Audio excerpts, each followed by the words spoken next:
शनैः शनैः और औरंगजेब दुराचारी कंस हो रहा था। मंदिर टूट रहे थे, मूर्तियों का विध्वंस हो रहा था। हिंदू अपने शिखा सूत्र के बलिदान करने को बाध्य थे। देवालयों में स्तुति विहीन हमारे आराध्य थे।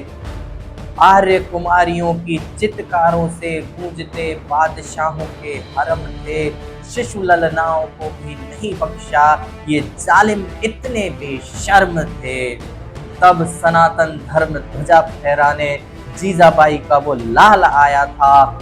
मुगलों का वो काल साक्षात महाकाल आया था।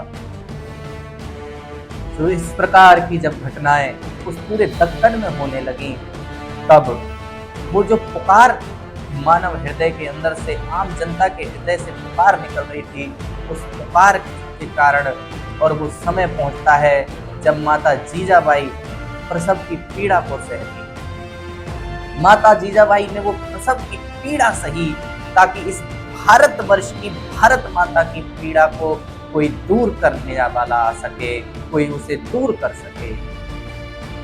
जैसे जैसे वक्त आगे बढ़ता है और उस शिवनेर दुर्ग के अंदर छत्रपति शिवाजी महाराज का जन्म होता है, वो दुर्ग धन्य हो जाता है, वो राष्ट्र धन्य हो जाता है, ये भारतवर्ष धन्य हो गया।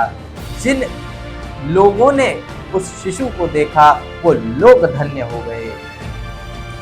इस एक तरफ जहां सब लोग खुशियां मना रहे हैं, दूसरी तरफ वहां माता जीजाबाई दुखी हैं, क्योंकि पुत्र के पिता वहां उपस्थित नहीं है। तब जाकर के वहां एक मराठा सरदार द्वारा सारे संस्कार किए जाते हैं। अंगूठी में शहद रखकर शिशु को चटाया जाता है। धीरे धीरे माता जीजाबाई उस शिशु का लालन पालन कर रही हैं, उसे शिक्षा प्रदान कर रही हैं। उस बालक को शिवाजी बनाने में और शिवाजी से छत्रपति शिवाजी बनाने में माता जीजाबाई का बहुत बड़ा योगदान। माता जीजाबाई एक सशक्त महिला है। उन्होंने उस समय वो सारे संस्कार कूट कूट कर छत्रपति शिवाजी महाराज के अंदर भर दिए, जिनकी जरूरत इस राष्ट्र को पढ़ने वाली है। जब ये राष्ट्र इंतजार कर रहा था वर्षों से कि कोई हमें आजाद कराने वाला आएगा, कोई हमें इस गुलामी से दूर करने वाला आएगा, महाराज, अब यहाँ पर बात आती है कि छत्रपति शिवाजी महाराज का नाम शिवा क्यों रखा। तो माता जीजाबाई शिवा भवानी की पूजा किया करती थी, जिनके नाम पर, माँ भवानी के नाम पर छत्रपति महाराज का नाम शिवा रखा गया। अब एक बात तो भूल ही गए, महाराज का जन्म, बाबा साहब पुरंदरे लिखते हैं कि छत्रपति शिवाजी महाराज का जन्म शक संवत 1551 ईस्वी में हुआ था। शक संवत, आप में से बहुत से लोगों ने विक्रम संवत सुना होगा। ये शक संवत क्या है? शक संवत भारत का ही राष्ट्रीय संवत है। इसको 1957 में स्वीकार किया गया भारत सरकार के द्वारा। इसमें अंतर क्या है? शक संवत जो है वो 78 वर्ष पीछे चलता है। मान करके चलिए अब 2026 चल रही है, इसमें से 78 घटाओगे तो लगभग आप पहुंचोगे 1948, और विक्रम संवत 56 वर्ष आगे चलता है। जैसा कि आप मान करके चलिए कि 2026 चल रही है, तो आगे जब इसको आप जोड़ोगे तो ये पहुंचता है लगभग 2082। तो ये शक संवत और विक्रम संवत का अंतर है। तो दादा साहब पुरंदरे लिखते हैं कि महाराज शिवाजी महाराज छत्रपति का जन्म शक संवत 1551 शिशिर ऋतु का वो फाल्गुन माह का वो शुक्ल पक्ष की वो तृतीया, और तृतीया तिथि का वो शुक्रवार, और शुक्रवार का वो मुहूर्त, जिसमें शिवाजी महाराज छत्रपति का जन्म हुआ है।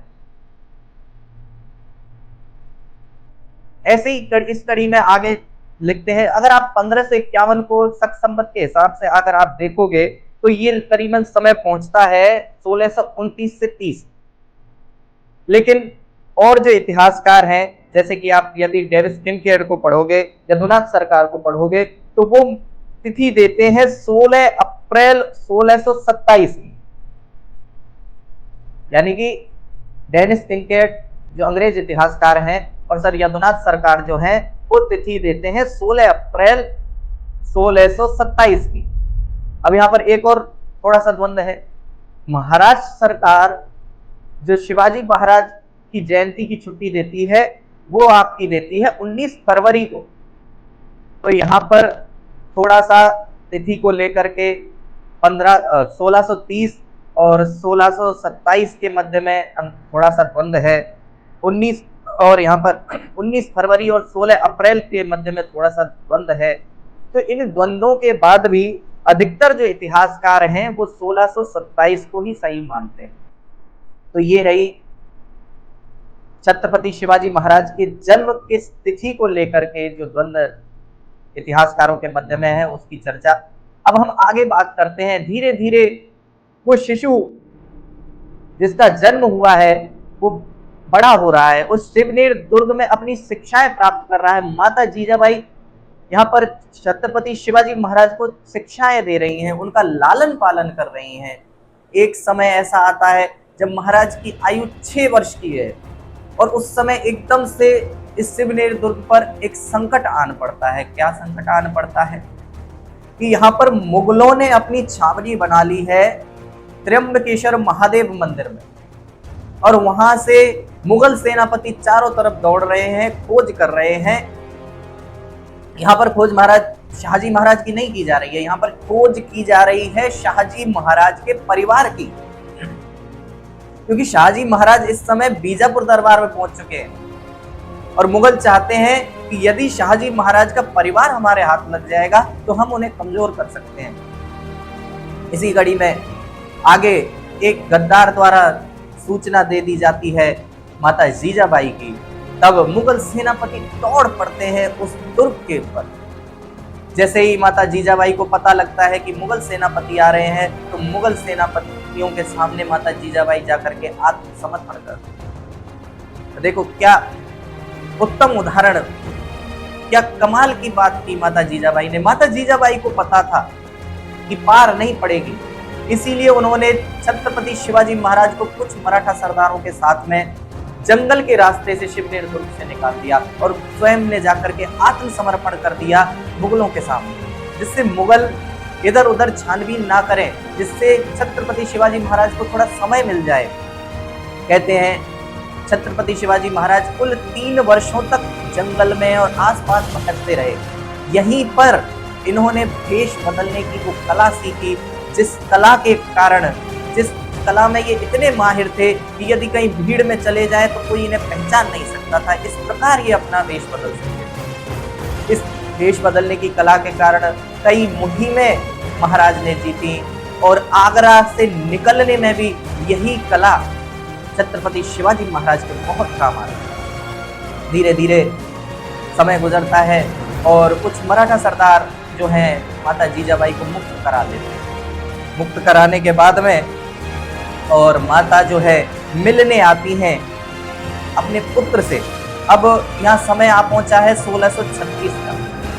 अब इस समय क्या हो रहा है, यहाँ पर युद्ध समाप्त हो गया है मुगलों में, और इन सुल्तानों में जो युद्ध चल रहा था वो समाप्त हो चुका है। आपस में इनकी संधियां हो चुकी हैं। अब जब माता और पुत्र एक साथ मिल चुके हैं और युद्ध समाप्त हो गया है, संधियां हो गई हैं, तो वहां से शाहजी महाराज दूत को भेजकर न्योता भिजवाते हैं और माता जीजाबाई और शिवाजी महाराज को बीजापुर बुलाते हैं। महाराज इस समय तक आते आते छत्रपति शिवाजी महाराज की उम्र 10 वर्ष की हो चुकी है।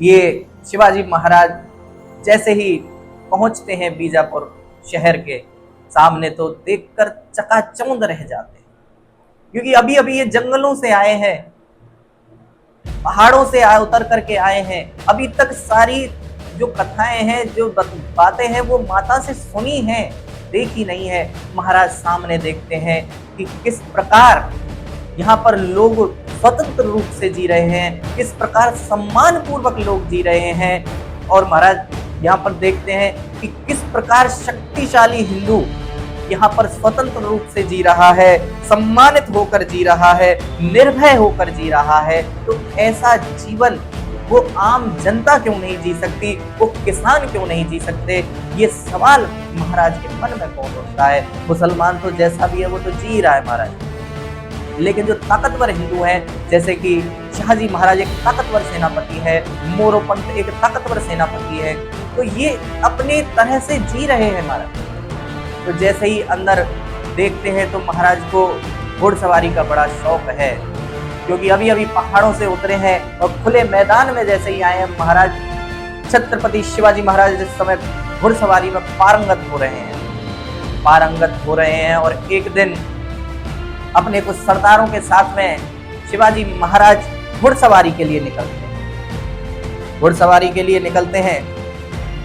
अब ये सब मिलकर के रह रहे हैं शाहजी महाराज के पास, और घुड़सवारी के लिए जब रोज महाराज जाते हैं तो एक दिन जब घुड़सवारी के लिए निकल रहे थे तो क्या देखेंगे, एक कसाई गाय की रस्सी को खींचे ले जा रहा है, उस गाय को खींचे ले जा रहा है, गाय रम्हा रही है, लेकिन उसमें जरा भी दया नहीं आती है, वो गाय को खींचे ले जा रहा है। शिवाजी महाराज ये सब देखते दंग रह जाते हैं, क्योंकि अभी तक ये सारी कथाएं कि इस प्रकार ये विधर्मी हमारी गाय को काट कर खा जाते हैं, ये सिर्फ माता जीजाबाई के मुख से सुनी है, सिर्फ कहानियों के माध्यम से सुनी है। ये प्रत्यक्ष पहली बार शिवाजी महाराज इसको देख रहे हैं। जैसे ही ये शिवाजी महाराज देखते हैं, शिवाजी महाराज की नसों में उबाल आ जाता है, घोड़े को दौड़ाते हैं और उस कसाई के पास जाकर उसको चेतावनी देते हैं। कसाई को जैसे ही महाराज चेतावनी देते हैं, कसाई हंस पड़ता है। कसाई कहता है, अरे तुम जानते नहीं हो, बीजापुर में शाही फरमान है, गाय काटना हमारा अधिकार है। जैसे ही ये शब्द कसाई के सुनते हैं, छत्रपति शिवाजी महाराज के नसों में वो उबाल उमड़ पड़ता है और अपनी तलवार निकालते हैं और एक ही बार से उस रस्सी को नहीं काटते हैं जिसको पकड़ रखा था उस कसाई ने, उस हाथ को काट देते हैं जिससे उस रस्सी को पकड़ रखा था उस कसाई ने।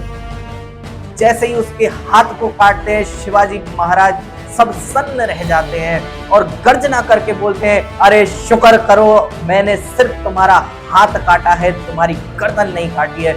महाराज कसाई तो वहां से प्राण बचाकर भागता है। जैसे ही ये सारी घटनाक्रम वहां पे आस पड़ोस के लोग देखते हैं, हिंदू देखते हैं, तो कुछ इतिहासकार कहते हैं कि यहाँ पर कोई छोटा मोटा दंगा भी हुआ। वो दंगा कुछ ही समय में दबा दिया गया था, क्योंकि शाहजी महाराज यहाँ मजबूत स्थिति में है, तो उन्होंने उस दंगे को दबा दिया। लेकिन जब ये कथा, जब ये घटना दूर दूर तक उस दक्कन के क्षेत्र में फैली होगी, तब लोगों के मन में आशा की वो किरण जरूर फूटी होगी। आगे हम बात करेंगे कि किस प्रकार 12 वर्ष की आयु में छत्रपति शिवाजी महाराज ने वो कार्य किया जिससे पूरे दक्कन में ये बात सिद्ध हो गई कि उन्हें मुक्ति दिलाने वाला आ गया है, उन्हें आजाद कराने वाला आ गया है। लेकिन धीरे धीरे अब हम छत्रपति शिवाजी महाराज के जीवन में उतरने वाले हैं और बहुत अद्भुततम ये सीरीज होने वाली है। कृपया जुड़े रहिए। यहाँ तक वीडियो को देखने वाले सभी भाई बहनों को मेरा बहुत बहुत धन्यवाद। जय श्री राम, हर हर महादेव।